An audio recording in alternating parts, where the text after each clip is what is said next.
नमस्कार दोस्तों, बहुत बहुत स्वागत है। एक बड़ा सवाल कि क्या भारत चाइना को मैन्युफैक्चरिंग में मात दे सकता है?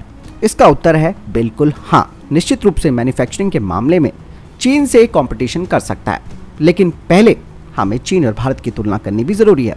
अगर चाइना की बात करें तो चीन दुनिया के मैन्युफैक्चरिंग प्रोडक्शन का 25% और निर्यातित मैन्युफैक्चर्ड वस्तुओं का 30% हिस्सा है। ये चीन को दुनिया का विनिर्माण पावर हाउस यानी कि मैन्युफैक्चरिंग पावर हाउस बनाता है। हालांकि चाइना की सीपीपी के द्वारा कई सालों तक लगातार किए गए काम और खर्चों के बाद ऐसा हुआ है, जिसके लिए चीन को उन कंपनियों के लिए सबसे आकर्षक विकल्प बनाया गया जो कि कार कंपनियों की तरह अपने माल के निर्माण पर निर्भर है, ताकि चीन को उनके मैन्युफैक्चरिंग के लिए सबसे उपयुक्त माना जा सके। वहीं अगर भारतीय कारखानों की बात की जाए तो भारतीय कारखाने वर्तमान में दुनिया के विनिर्माण उत्पादन का 5% और दुनिया के विनिर्मित यानी कि मैन्युफैक्चर्ड गुड्स के निर्यात का 18% हिस्सा है, और ये दुनिया के दूसरे सबसे बड़े विनिर्माण गंतव्य के रूप में संयुक्त राज्य अमेरिका से भी आगे निकल गया है। और दोस्तों 2022 में चीन छोड़ने वाली 60 यानी कि 60 मैन्युफैक्चरिंग कंपनीज थी, उनमें से 15 कंपनियां अधिकांश भारत में आई। साथ ही भारतीय कार और अन्य कंपनियों जैसे कि Mahindra, Tata, Ashok Leyland, Bajaj, Maruti Suzuki, Godrej, blue star और कई अन्य कंपनियों के द्वारा भारत में बहुत सारे कारखाने बनाए जा रहे हैं, जिससे कि भारत को विनिर्माण के क्षेत्र में मजबूती मिल रही है और ये भारत के मैन्युफैक्चरिंग गेम को एक बड़ा बढ़ावा देगा।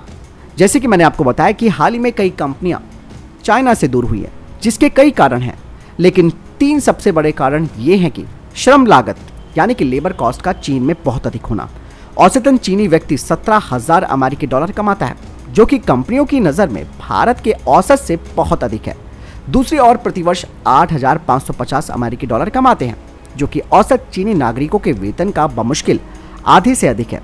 हालांकि दोस्तों ये अभी भी आसियान देशों के औसत वेतन की तुलना में थोड़ा अधिक है और भारत इसकी भरपाई करता है। 550 मिलियन से अधिक लोगों के साथ दुनिया में वर्कफोर्स में दूसरा सबसे बड़ा वर्कफोर्स चीन का है। इसने वास्तव में भारत के विनिर्माण खेल को छत के माध्यम से आगे बढ़ाने में मदद की है, खासकर कि पिछले 5 सालों में। और एक और कारण यह है कि भारत पश्चिम का सहयोगी है, जहां इनमें से अधिकांश कार कंपनियां हैं। इसीलिए ये कंपनियां दुश्मन को बढ़ावा देने की बजाय कारखाने लगाने और सहयोगी को विकसित करने और अमीर बनाने में अधिक सहज महसूस कर रही हैं। दोस्तों अगर ये सब जारी रहा तो उम्मीद है 2025 तक भारत विनिर्माण उत्पादन के मामले में जापान को दुनिया के तीसरे सबसे शक्तिशाली विनिर्माण केंद्र के रूप में पीछे छोड़ देगा और भारत उसी क्षेत्र में 2028 तक संयुक्त राज्य अमेरिका से आगे निकल जाएगा और 2030 तक भारत विनिर्मित वस्तुओं के दूसरा सबसे बड़ा निर्यातक बन जाएगा। बट ये सब भविष्य में होगा, हालांकि हम अभी भी एक उभरती हुई विनिर्माण शक्ति हैं। इसीलिए अभी के लिए हमें विनिर्माण खेल में चाइना के बजाय जापान को मात देने पर ध्यान केंद्रित करना होगा, लेकिन हम वास्तव में विनिर्माण बाजार और खेल में चीन के साथ प्रतिस्पर्धा यानी कि कंपटीशन कर सकते हैं। तो आपने पूरी तरीके से जान लिया कि भारत के अंदर वो पोटेंशियल मौजूद है कि भारत भी मैन्युफैक्चरिंग के क्षेत्र में चाइना जैसे देश को पछाड़ सकता है। यही नहीं, अमेरिका और जापान तक को भी। इसके कई सारे कारण मैंने आपको बता दिए क्यों अधिकांश कंपनियां चीन छोड़कर भारत में आई हैं।